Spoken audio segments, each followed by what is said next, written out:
হরিনামের খেলা, হরিনামের খেলা, হরিনামের খেলা, হরিনামের খেলা। এটা হচ্ছে হরিনামের খেলা। বলে হরি বলায়ার বাহু তোলা, হরিনামের খেলা।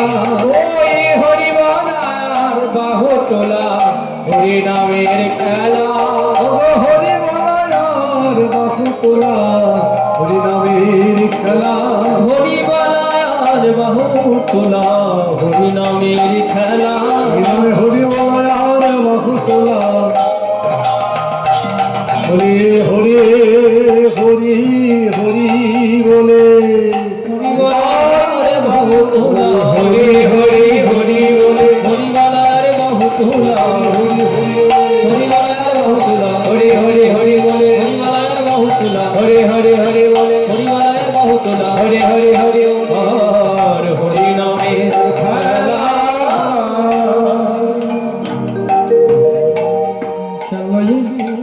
এই হরিনামের খেলাতে একটা কি মজা জানেন? হরি বলায় আর বাহু তোলা, এই খেলাটা একটা বিশেষ মজা। কেন নূতন খেলা বলা হয়?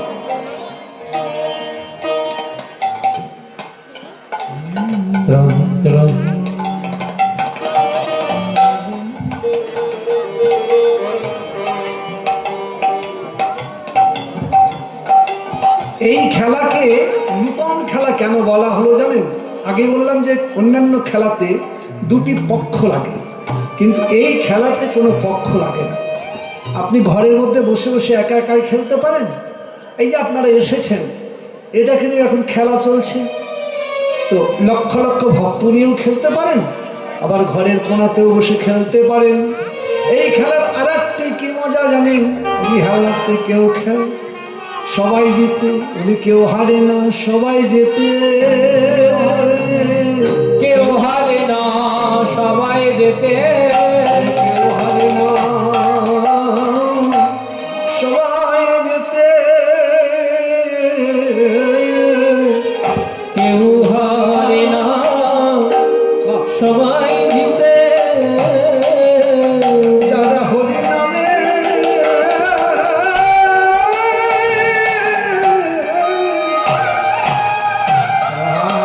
খেলাতে মাতে, এই খেলাতে কেউ হারে না, সবাই যেতে। যারা হরি নামে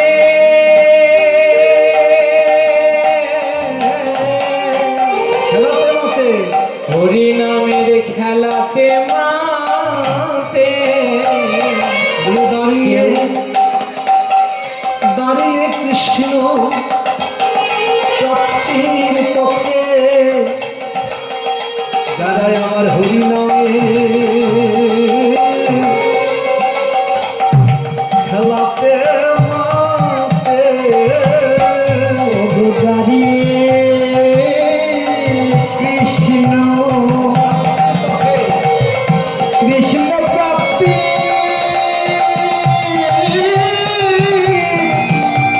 প্রাপ্তির পথে, যারা হরি নামে খেলাতে মাতে। ও জানে কৃষ্ণ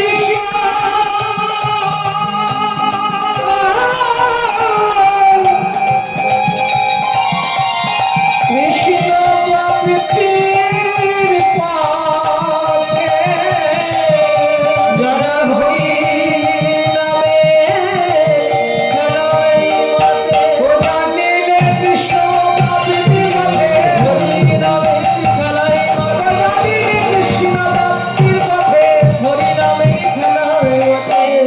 কেউ হারে না, সবাই যেতে। অন্যান্য খেলাতে দুটো পক্ষ থাকে, এই দুটো পক্ষ থেকে হেরে যায়, কাঁদতে কাঁদতে বাড়ি চলে যায়, দুঃখ করে বাড়ি যায়, মাথা নিচু করে বাড়ি যায়।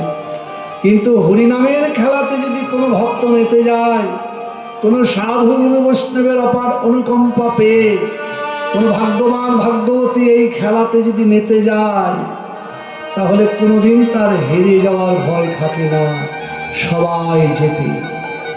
পৃথিবীর মধ্যে একজন দেখাতে পারবেন না, কোন শাস্ত্র পুরাণ, সাধু গুরু বৈষ্ণব, শাস্ত্র পুরাণ কোনো জায়গায় দেখাতে পারবেন না যে কোনো ভক্ত কৃষ্ণ প্রাপ্তির পথে দাঁড়িয়ে হেরে চলে এসেছে। শ্রীমদ্ ভগবদ গীতায় বলেছেন, অর্জুন বললেন, হে কেশব, কেউ যদি ভজন করতে করতে সেখানে যদি পড়ে যায়, আবার যদি আমিষ খেতে শুরু করে, আবার যদি নোংরার পথে চলে যায়, এতদিন যে ভজন করলো তার অবস্থা কি হবে? গোবিন্দ বলছে, না, তারা হেরে যায় না।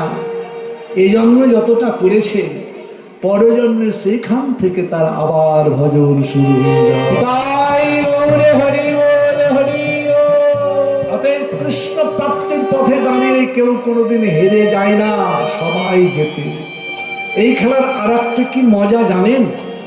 না বললে বুঝতে পারবেন না। ধরুন বাবা আর ছেলে, বাবাও দীক্ষা নিয়েছে, ছেলেও দীক্ষা নিয়েছে, এবারে দুজনেই হরিনামের খেলা খেলছে।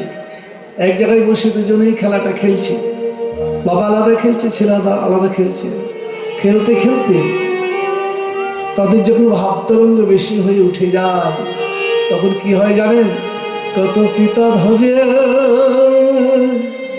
পুত্রের চরণ, কত পিতা ধরে মেতে যায়। হরে পুত্রের চার, কত পিতা ধরে পুত্রের চরণ, কত পিতা ধরে পুত্রের চরণ, পিতায় ধরে পুত্রের চরণ,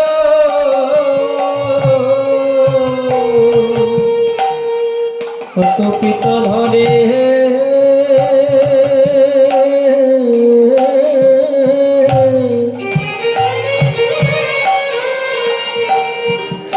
পুত্রের চরণ,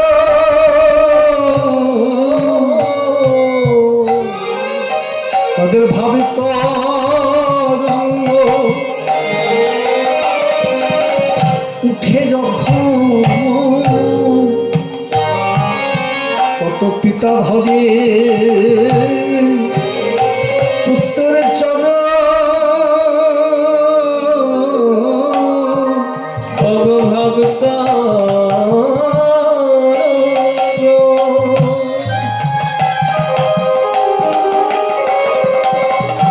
উঠে যখন তাদের দেহ স্থিতি হয়ে বিশ্ব অবতারঙ্গ উঠে যখন তাদের দেহ স্থিতি হয়ে বিস্ময়, তাদের ভক্ত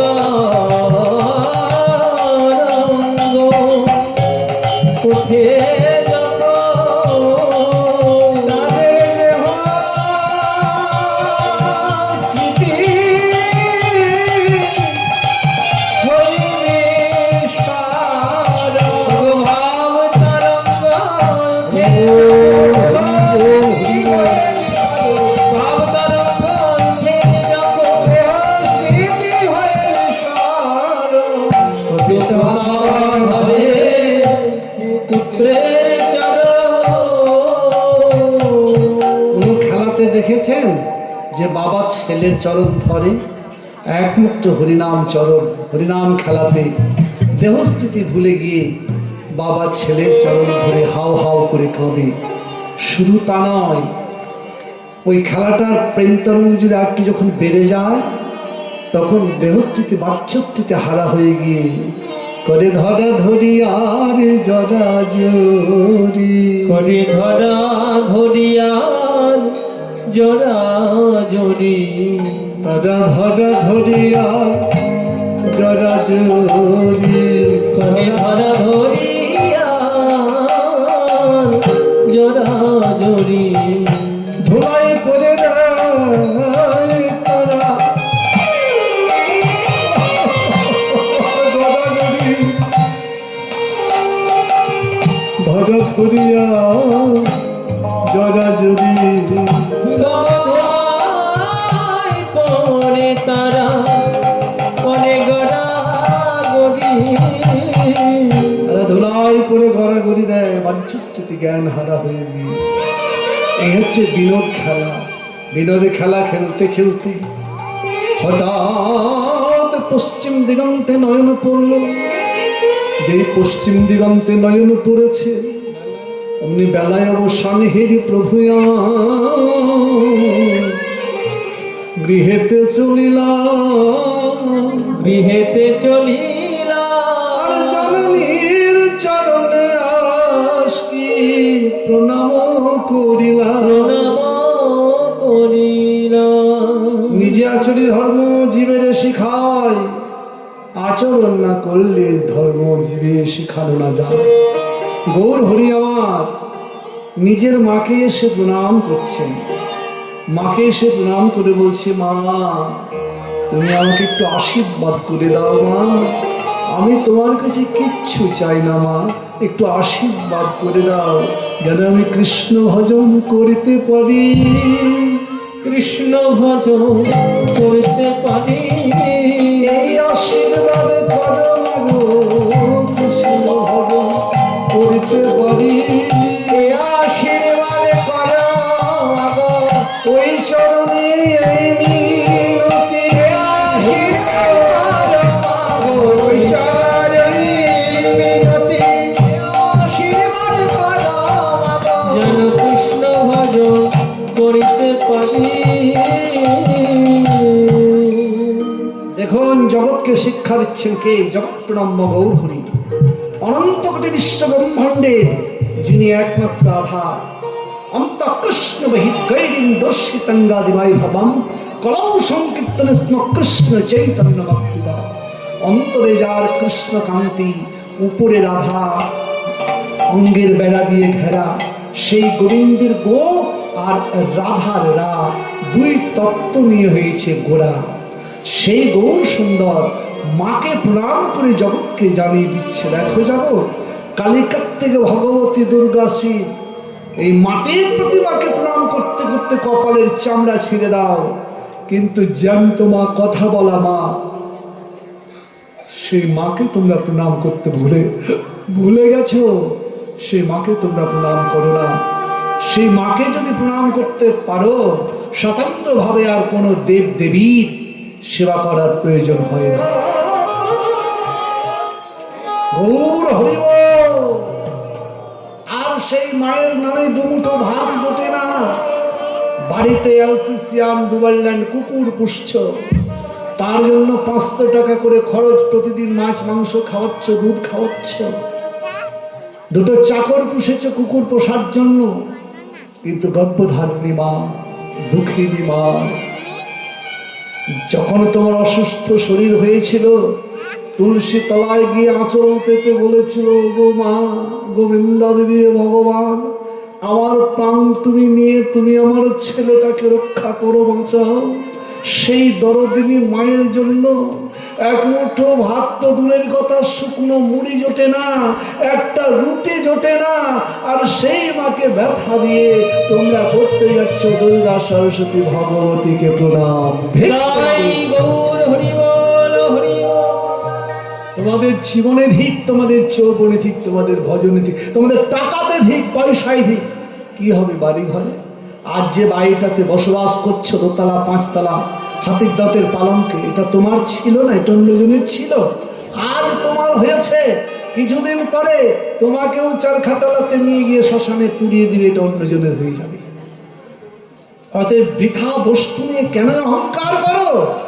যদি কৃষ্ণকে পেতে চাও, গোবিন্দ নিজের মুখে বলেছে, কৃষ্ণ নিজের মুখে বলেছে, এই গোবিন্দ কৃষ্ণ নিজের মুখে বলেছে, তুমি যদি মা বাবাকে সেবা করতে পারো, স্বতন্ত্রভাবে আমাকে সেবা করার প্রয়োজন নেই।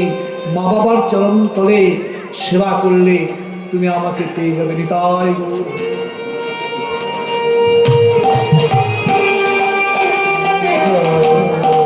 মহারাষ্ট্রের একটা ছোট্ট কাহিনী শোনাই, তাহলে বুঝতে পারবেন। মহারাষ্ট্রে একজন ভক্ত ছিলেন, বিশাল ভক্ত। তিনি কিছু বুঝতেন না। তিনি মা বাবাকে সেবা করতেন এমন ভাবে, মা বাবাকে সে ভালো করে শুনবেন মায়ের, এই যে কলিযুগের সন্তানেরা তোমাদের শোনা প্রয়োজন।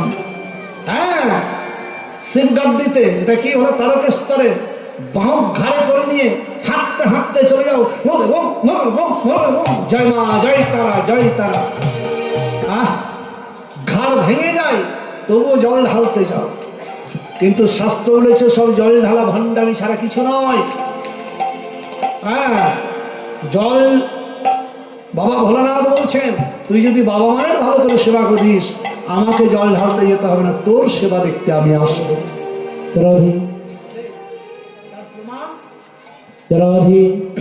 তার প্রমাণ দিলেন ওই মহারাষ্ট্রের একজন ভক্ত মা বাবার সেবা করতেন। এমন ভাবে মা বাবার সেবা করলেন যে ভগবান নারায়ণ, ভগবান বিষ্ণু তার সেবায় এমন সন্তুষ্ট হয়েছেন যে তিনি আর থাকতে পারলেন না। তার জীবনে লোভ হয়ে গেল, ভগবানের লোভ হলো। মা বাবার সেবা করছেন, এদিকে ভগবানের লোভ হলো। তাই ভগবান সশরীরে এসে বলছেন, তাই ভগবান সশরীরে এসে বলছেন, একটু জোরে দাও বাবা, এটা মোটা করো, রাধে। হ্যাঁ, তো ভগবান নিজে এসে বলছে, হ্যাঁ রে ভক্ত, হে ভক্ত, সারা জন্ম মা বাবার সেবা করে গেলি। হ্যাঁ, আমি কৃষ্ণ রে, আমি ভগবান। কত সাধু গুরু বৈষ্ণব, হ্যাঁ, কত ধ্যানী জ্ঞানী, কত ভক্ত আমার সেবা করতে চায়, আমি তার কাছে যাই না। আর তোর মা বাবার সেবা দেখে আমি সন্তুষ্ট হয়েছি। তুই মা বাবারই সেবা করে যাবি সারা জন্ম, ঠিক আসছে না বাবা, তুই ঠিক করো। বুঝতে তো পারছো তুমি? রাধে রাধে রাধে। আমার চাইতে তুমি বেশি বুঝতে পারবো, আমার বলাটা ভুল। রাধে, ঠিক আছে। তা হ্যাঁ রে, সারা জন্য মা বাবার সেবা করে গেলি, একটু আমার সেবা কর। তখন একটা পাথরের পিঁড়ি দিয়ে তাকে বসতে বললেন ভগবানকে। হে ভগবান, আপনি কৃপা করে যখন এসেছেন, এখানে একটু বসুন। এখনো আমার মা বাবার সম্পূর্ণ সেবা করা হয়নি। আমার মা বাবার সম্পূর্ণ সেবা করি, তারপরে যদি হাতে সময় থাকে তাহলে আপনার সেবা করব। দেখেছেন, একটু যদি পরনারীর সেবা পায় ছেলেরা, তো মা বাবাকে আর দেখে না। ব্যাস, পরনারীর যদি সেবা পায়, স্ত্রী যদি একটু ভালোবাসা পেয়ে নেয়, আর মা বাবাকে দেখে না। আর স্বয়ং ভগবান এসেছেন, অথচ বলছেন আপনি একটু বসুন প্রভু, আমার মা বাবার একটু সেবা করা হোক, হাতে সময় থাকে আপনার করব। তো ওই সেবা পাওয়ার সাথে ভগবান শ্রীকৃষ্ণ নারায়ণজি বসেই ছিলেন। তো ওই মহারাষ্ট্রীয় ভাষায় পাথরের পিঁড়িকে বলা হয় বিঠ্ঠল। বিঠ্ঠল, ওই বসেই ছিলেন বলে, তো বসেছিলেন বলে ওই কৃষ্ণের নাম হয়েছিল বিঠ্ঠল প্রভু। আজও মহারাষ্ট্রীয় ভাষায় কৃষ্ণকে চেনে না, বিঠ্ঠল প্রভুকেই চেনে। তা মা বাবাকে যদি সঠিকভাবে সেবা করতে চান, ভগবানকে সেবা করতে যেতে হবে না, ভগবানই আপনার সেবা দেখতে আসবে। তার প্রমাণ ওই ভক্ত। বিঠ্ঠল মহারাজ কি জয়, বিঠ্ঠল মহারাজ কি, বিঠ্ঠল প্রভু কি। সেবাটা সঠিক হওয়া চাই। সেবা সঠিক হতে গেলে জানেন না, আপনি অত দূরে কি যাবেন। একটা ছোট্ট পাখি, গরুর পাখি, গরুর নাম শুনেছেন, বিষ্ণুর বাহন। ওই গরুর পাখি মায়ের আশীর্বাদ নিলে, মা তুমি দাসীবৃত্তি করছো কেন? আর বলো না, তোমার বিমাতা কাছে আমি হেরে গিয়েছিলাম, প্রতিশ্রুতিবদ্ধ। স্বর্গ থেকে যদি অমৃত এনে দেওয়া যায়, স্বর্গ থেকে অমৃত এনে দিলে তখন আমি বেঁচে যাব, এই দাসী থেকে মুক্তি পাবো। ও তাই, মা একটু আমাকে আশীর্বাদ করি। কোথায় যাবি? স্বর্গে? দূর পাগল, স্বর্গে যাওয়া যায়, একটু আশীর্বাদ করো না আমার। ব্যাস, মামা আশীর্বাদ করে দিল। আর ওই গরুর পাখি উঠতে উঠতে উঠতে গিয়ে একেবারে স্বর্গে। দাদা, ও ইন্দ্র দাদা, কে রে? আমাকে দাদা বলছে। দাদা, একটুখানি আমাকে অমৃত দেবে, মানে আমার মায়ের দাসী মৃত্যুবর্তী করবো। পাগল কোথাকার, কে তুই? বলে আমি গরু, বিনতার প্রিয় পুত্র গরুর পাখি। একটা পাখি হয়ে আমার কাছে অমৃত পেলে বলছে না দাদা, আমি না নিয়ে যাবো না, আমি জোর করে ছিনিয়ে নেব। যুদ্ধ করবি? শুরু হয়ে গেল যুদ্ধ। যুদ্ধ শুরু হয়ে গেল। এ আর কোনো তাল পেলেন না। ইন্দ্র বজ্র ছাড়লেন, বজ্র সবশেষে ছাড়েন, বজ্র ছাড়লেন। এখন দেখছেন দধিচি মুনির হাত দিয়ে ওই বজ্রটা তৈরি, তাকে তো সম্মান জানাতে হবে, তা একটা পাখা ছিঁড়ে দিয়ে তাকে উপহার দিলেন। পাখাটা পুড়ে গেল, সম্মানও রাখা হলো, আর বজ্র ফিরে গেল। বলে কে সেই পাখি? আমি তাকে পারলাম না। একই পাখার ঝপড় দিয়েছে ইন্দ্রকে, 7 দিন অজ্ঞান, অজ্ঞান হয়ে পড়ে আছে। অমৃতটা নিয়ে গেলে যেতে পারতেন, কিন্তু বলে না, এটা চুরি করা হয়ে যায়, আমি ওনার কাছ থেকেই নেব। যখন বাহ্যস্থিতি জ্ঞানটা ফিরে এলেন, তখন ইন্দ্র বলছে কে সে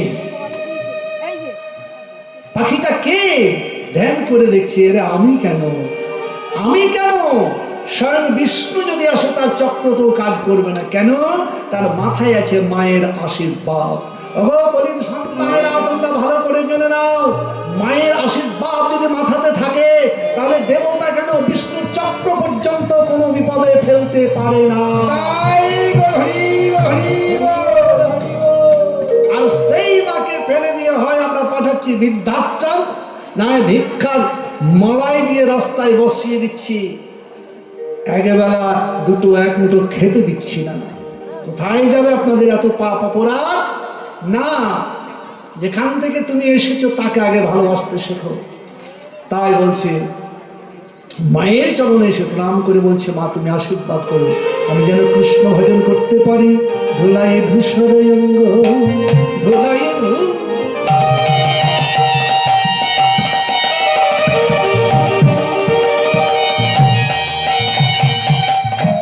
ধুলাই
আমি ওই চরণে শরণ, আমি ওই চরণে শরণ, ওহে পতিতে পাব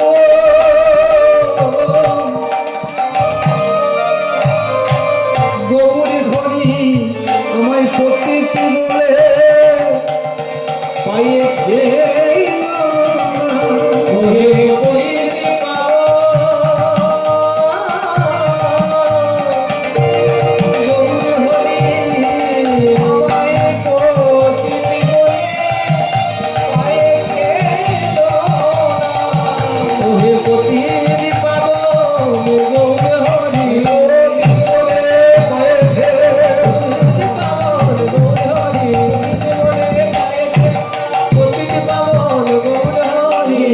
ওই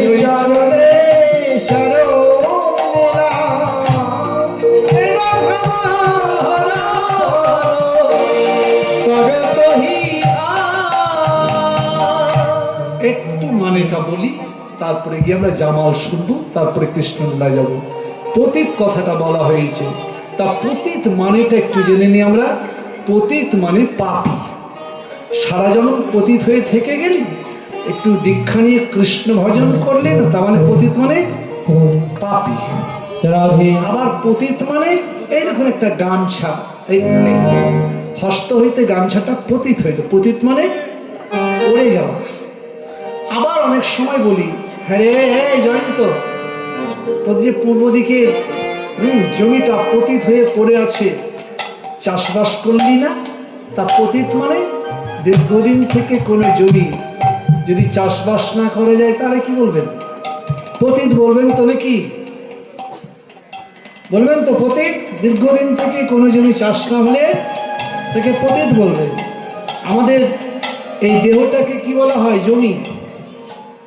আমাদের মানব জমি। ক্ষিতি অপ তেজ মরুদ এবং পঞ্চতত্ত্বের দেহ। ক্ষিতি মানে মাটি, অপ মানে জল, তেজ মানে সূর্যের তাপ, তাপ ক্ষিতি অপ তেজ মরুদ মানে বাতাস, বাতাস, আর বোম মানে ফাঁকা, আকাশ।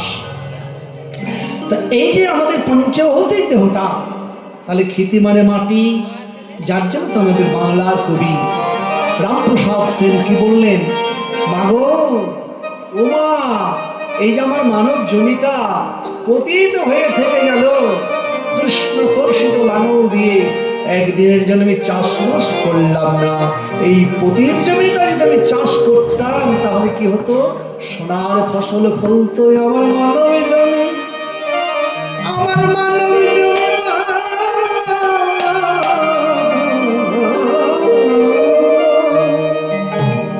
আমার এই মানব জমি লীলপতি মাগো আমার